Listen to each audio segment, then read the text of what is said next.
కేంద్ర ప్రభుత్వం మన చంద్రబాబు నాయుడు ఎంపీలు అవసరం ఉంది కదా అక్కడ వాళ్ళకు. ఇప్పుడు ఇద్దరు ఎంపీలు అవసరం కదా, నితీష్ కుమార్, చంద్రబాబు నాయుడు. దానికోసం బీజేపీ ఎంతకైనా దిగజారుతుంది. ఆడ ప్రభుత్వం నిలబెట్టుకోవాలి కాబట్టి ఎంతకైనా దిగజారి ఆయన మాట పట్టుకొని డిపిఆర్ను వాపసు పంపించారండి. మేము ఉన్న రోజులు రాలే డిపిఆర్ వాపసు, అనుమతులు తెచ్చిన ఉంటాం మేము. ఇంకా డిపిఆర్ వాపసు వస్తే భూమి ఆకాశం ఒకటి చేయాలా రాష్ట్ర ప్రభుత్వం? ఎంత లొల్లి చేయాలా, ఎంత హడావుడి చేయాలా?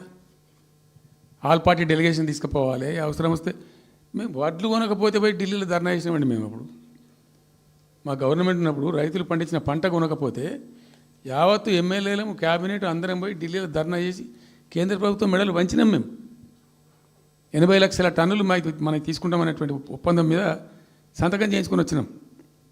వడ్లు కొనిపించినాం ఎఫ్సిఐతోని. మామూలు వడ్లు కొనకపోతేనే మేము అంత అడావుడి చేసిపోయినాము. కానీ ఒక ఇంత పెద్ద ప్రధానమైన 3 జిల్లాలకు సంబంధించిన ప్రాజెక్టు డిపిఆర్ వాపసు పంపిస్తే వీళ్ళు కుయ్యలేదు, కుట్టుకోలేదు, వాళ్ళకి చెప్పని కూడా చెప్పలే. తెలియదు ఎవరికి బయట. జస్ట్ దేవర్ ఇంకా బాధాకరమైన అంశం ఏంటంటే అసలు 170 టీఎంసీలకు దాదాపు మేము ఏమి చేస్తే బ్రిజేష్ ట్రిబ్యునల్ నడుస్తుంది కదా. దీనిలో ఎట్లుంటుందంటే ఇంకో విషయం అండి, నేను స్పష్టంగా చెప్తున్నాను, మళ్ళీ కన్ఫ్యూజన్ వద్దు. దేశంలో ఒక కొత్త రాష్ట్రం ఏర్పడితే దానికి కొన్ని సంక్రమణలు ఉంటాయి. నీళ్ళెన్ని రావాలి, ఫలాంది ఇంత రావాలి, ఫలాంది ఇంత రావాలి అని కొన్ని సంక్రమిస్తాయి ఆటోమేటిక్గా. అది ఎస్ఆర్సీ యాక్ట్. భారతదేశంలో ఇనీషియల్గా ఉన్నాయి 14 స్టేట్సే. ఇప్పుడు జమ్మూ కాశ్మీర్ అదేదో వాళ్ళు చేసినారు, కానీ అదర్వైజ్ 15 రాష్ట్రాల తర్వాత ఏర్పడ్డాయి. వాళ్ళు దాన్ని ఇప్పుడు యూనియన్ టెరిటరీ చేసినారు కదా లద్దాఖ్ను. 15 అంటే ఒరిజినల్గా ఉన్నదానికంటే ఇంకో రాష్ట్రం ఎక్కువ కలిపి కొత్త రాష్ట్రాలు వచ్చినాయి. సో వాటికి పద్ధతి ఉంది.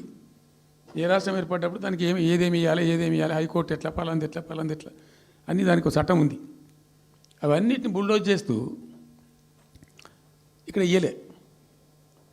నీళ్ళు ఎన్ని రావాలా, ఫస్ట్ ఛాయిస్ వాళ్ళకి ఇస్తారంటే ఆ రాష్ట్రాలకు ఇస్తారు. ఏ రాష్ట్రాలు అయితే విడిపోయినాయో మీరు మ్యూచువల్ అండర్స్టాండింగ్లో చేసుకోండి అని ఇస్తారు.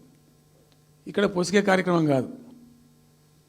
కాబట్టి మేము ఏం చేసినామంటే 1 ఇయర్ తర్వాత 1 ఇయర్ లోపు ఒకవేళ పరిష్కారం అయితే 2 రాష్ట్రాలు చేసుకోవాలా, లేదా సెంట్రల్ గవర్నమెంటే ఆర్బిట్రేషన్ ద్వారా చెయ్యాలా కూర్చొని.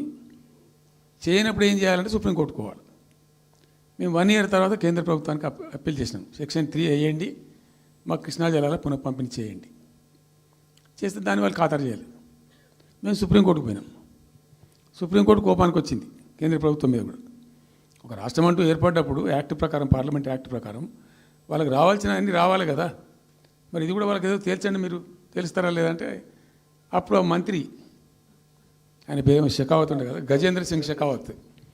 నేను ఢిల్లీ పోయినప్పుడు నన్ను రిక్వెస్ట్ చేసిన ఆయన, భాయ్ సాబ్ మాకు కూడా ఇబ్బంది అవుతుంది, మీరు అది విత్డ్రా చేసుకోండి సుప్రీంకోర్టులో కేసు, మేము సెక్షన్ 3 చేస్తామండి. అప్పటికే 2-3 ఏళ్ళు గడిచిపోయింది, డిలే అవుతా ఉన్నది. నేను పోయినప్పుడు అలా అడుగుతున్నా, పర్సూ చేస్తున్నా, మాట్లాడుతున్నాం, ప్రైమ్ మినిస్టర్ లెటర్స్ ఇచ్చినాం, అన్నీ చేస్తున్నాం.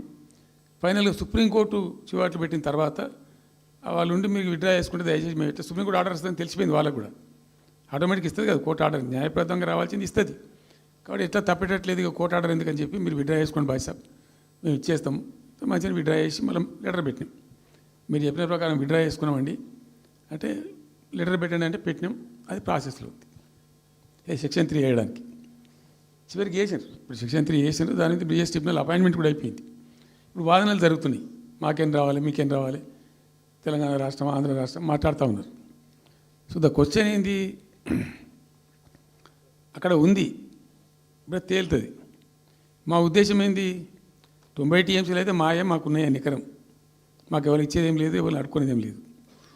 అడిషనల్ ఇంకో 60-70 టీఎంసీ, ఇంకో 70-80 టీఎంసీ కావాలంటే ఎట్లా అంటే ఈ ట్రిబ్యునల్లో వచ్చేటువంటి అధిక వాటా ఏదైతే మనకు ఉంటుందో ఇందులో ఒక గుడ్ సైన్ అని ఈయన బ్రిజేష్ ట్రిబ్యునల్ ఏం చేసిండు, వచ్చిన తర్వాత ఆయన ఒకటి చేసిండు. అంతకుముందు చట్టం ఏముంటుండే, 75% డిపెండబిలిటీ మీదనే నదుల నీళ్ళు కేటాయింపు జరగాలి, 75% డిపెండబిలిటీ మీద. మన కృష్ణా జలాలు ఇచ్చినప్పుడు అట్లే ఇచ్చిండ్రు. ఈయన బ్రిజేష్ ట్రిబ్యునల్ వచ్చిన తర్వాత ఈయన ఏం చేసిండంటే 75% బోల్డ్ అండి, మంచి సర్ప్లస్ ఇయర్స్లో చాలా వర్షాలు పడుతున్నాయి, కావాల్సిన నీళ్ళు వస్తున్నాయి, అవి వేస్ట్ అవుతున్నాయి అనవసరంగా. అట్లెందుకు కేటాయింపులు చేసుకుందాం, 65% డిపెండబిలిటీ పెట్టుకుందాం అని చెప్పి పెట్టిండు. దాని ద్వారా ఏమైంది, మన కృష్ణా నదిలో ఒరిజినల్గా వచ్చిన అలాట్మెంట్ 811 టీఎంసీ, 811 టీఎంసీలే బచావ్ ట్రిబ్యునల్ ప్రకారం. కానీ తదనంతరం ఈయన బ్రిజేజ్ వచ్చిన తర్వాత అది ఆల్మోస్ట్ 1005కి పోయింది. ఇంకో 195 టీఎంసీ పెరిగింది, ఆ 10% యాడ్ చేసే వరకు పెరిగితే అలా మనకు కూడా ఆటోమేటిక్ వాటా వస్తుంది. ఇప్పుడు తేలుతుంది అది. సో మేము ఆశపడ్డది ఏంటంటే ఒరిజినల్గా పెట్టుకున్నటువంటి ఈ 90 టీఎంసీ అది బచావ్ ట్రిబ్యునల్ ఇచ్చిందే 45 టీఎంసీ. 45 టీఎంసీ మనం మైనర్ ఇరిగేషన్ లెక్కలు బాజాప్తా తీసి ఇచ్చినాం కాబట్టి అది యాక్సెప్ట్ చేసిన వాళ్ళు.